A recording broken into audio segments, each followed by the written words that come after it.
শুভ দুপৰীয়া বন্ধু বান্ধৱীসকল। এয়া কালি ৰাতিপুৱা ভিডিঅ' হয় দেই। কালি ৰাতি বহুত হৈ গ'ল যে সেইকাৰণে আপলোড কৰিবলৈ নোৱাৰিলোঁ। নামঘৰত গ'লোঁ ৰাতিপুৱা, নামঘৰত শৰাই দিম বুলি। কালি বৃহস্পতিবাৰ আছিলে যিহেতু।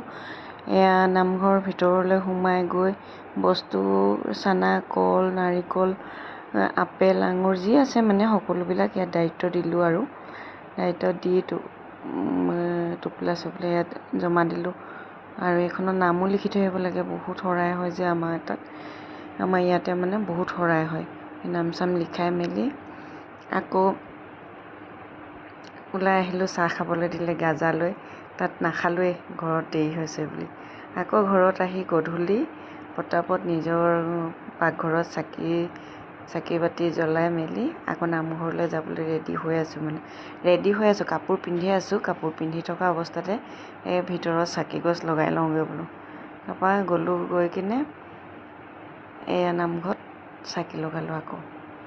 আকৌ নামঘৰত চাকি লগাই চবেই আশীৰ্বাদ লৈ চাহ তাহ খালোঁ। এয়া চাহ তাহ খাই কিনে এইকেইজনে পূৰা কষ্ট কৰি আছে দেই। এইকেইজনে পূৰা কষ্ট কৰি দি আছে, নাম চাম লৈ আছে। ভিডিঅ'টো ভাল পালে লাইক